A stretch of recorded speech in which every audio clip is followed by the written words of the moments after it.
What are we eating? Oh, you got enough for the class? Yeah, exactly.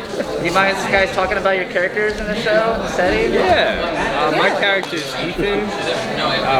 He's sort of a by-the-book rule follower. Thank you. You are actually godsend. I got you. It's pretty simple. Yeah, he's a by-the-book kind of guy. He's a rule follower. He's a law student, and within the treasure hunting group, he's kind of the voice of reason at times. But he's also Jess's childhood best friend, and they have a very strong bond and connection from growing up together, and he's just very protective over him. So he's willing to do just about anything to protect her on this treasure hunt. Yep. And I'm a rookie FBI agent, Agent Ross. She was top of her class at Quantico, brilliant, but very determined and maybe a little headstrong, and she was assigned a huge case right out of Quantico, and I botched. I got the wrong guy. So I got demoted down to the Baton Rouge field office, where in my first week, Jess and Tasha waltz in with this story about treasure and the kidnapping, and I just think I'm being hazed by all of the senior FBI agents. They're all watching me on a monitor from the back and snickering at the new girl. But then I kind of start to piece together that maybe this is not all baloney, and kind of start following all of them. And I'm a couple paces behind them, trying to piece it all together. So she's going on her own journey to figure out what's actually going on. So is Agent Ross a friend or a foe?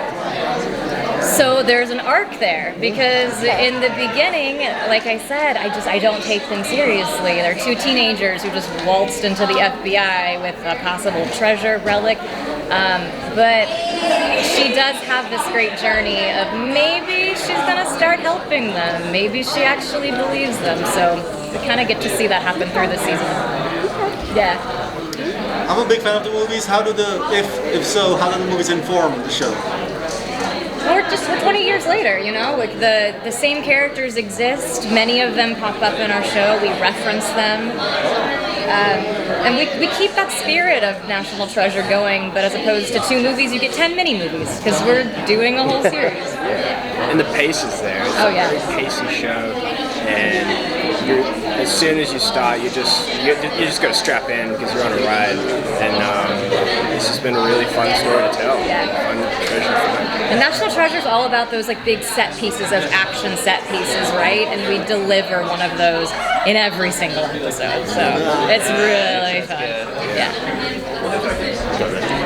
So, there's, I don't want to give too much away, so there's this question. So you play a lovable goofball who is trying to win back one of the characters. How does that go with the conspiracy theories? And how does that relationship, that dynamic work? Oh, that might be. Oh, I think that's an Oren. Yeah. That's the Oren character. Yeah, it was you said conspiracy theories. That's Oren. Yeah, no, this is the dad of the group. He's our Boy Scout. I guess I'm kind of a goofball, but I'm actually very quite straight edge, by the book. Rule follower, and if anything, I feel like you're trying to tell them to stay on the straight and narrow in the beginning. For the beginning of part of it, I'm really just against this whole idea. It's too dangerous. It's going to get everybody in trouble. And once I finally decide to accept that they're not going to give up on this, then I'm just there for them the whole way. You can't beat them, join them. Yes. I assume it'll be pretty action-packed. Will there be a lot of fight scenes? Are you guys involved in any of the fight scenes? Yeah. Yeah, it opens. First episode opens with a really epic fight scene, and it goes I think there's how many fights are there? It's too many to count. I myself, I think, had 3 in one episode. Did you guys go through any training you lead up for? Because I knew my character was going to be working with a weapon, and so I had a ton of weapons instruction just to be sure that I knew these guns backwards and forwards. It would be authentic when I use them. I knew how to handle them safely. So I had an instructor given to me in Baton Rouge, and I met with her multiple times times a week, and we would do different drills, and I kind of got to go through like a mini crash course in FBI weapons training, and then I got to use it, and it was great. I didn't need a stunt person. I knew how to do everything, and then all you do is just react. We're actually blowing up walls. Like, so many of our stunts are practical. They're not put in at the end. So then we just get to live in that world and just react to it. Yeah, we kind of all felt like badasses. It's an actor's dream that we don't have to pretend and react to CGI. We're really reacting to real things moving on the sets. They're practical sets, like Lyndon said. I mean, I wish I got to do a bit more fighting, but I was kind of more the brains of the situation. How does your show step into like a lot of action adventure type shows? It's kind of been informed from and charming a lot of these I think one of the successful things about National Treasure as a whole is we give people a ton of action and that dose of violence or whatever, but it's also done in a really family-friendly way. So I kind of feel like when you have big action shows these days, it might skew only to an older audience, and I think we do a really good job of opening it up for multiple generations to sit down and enjoy. That's my thought. Oh, how is our show different from other like big action shows? Yeah, what kind of set us apart? You really nailed it. But, like, National Treasure really just hits that nostalgic factor. Like the treasure hunting, you know, the Goonies, the Indiana Jones, you know, that era of like films, and I think we just deliver that really nicely.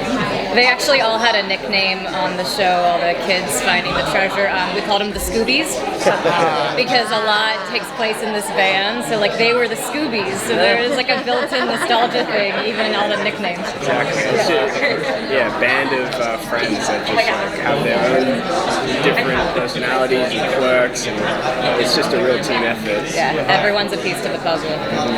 So, Agent Ross, Yeah. right? Like FBI Agent Ross. How does it feel being the one that has to stop everybody else from having fun, you know, going on this treasure hunt? I'm such a hall monitor. But you know, that's actually the fun thing about Agent Ross is she along the way is gonna have to start breaking rules if she's gonna help these kids. So, you know, like she's maybe an angel one day and a bit of a devil the next. You're saying kids, like you could do that. So it's like, you know. Thank you. I appreciate that. Yes, of course. Thank you so much. I don't know why I was holding her. Are we getting married? Yeah. Thank you, guys. Chemistry was real. Thank you. Thank you. Can I get your coffee? Yes, I will not. It's my lifeline. That's all good. It happens at every table. I get to be that one too.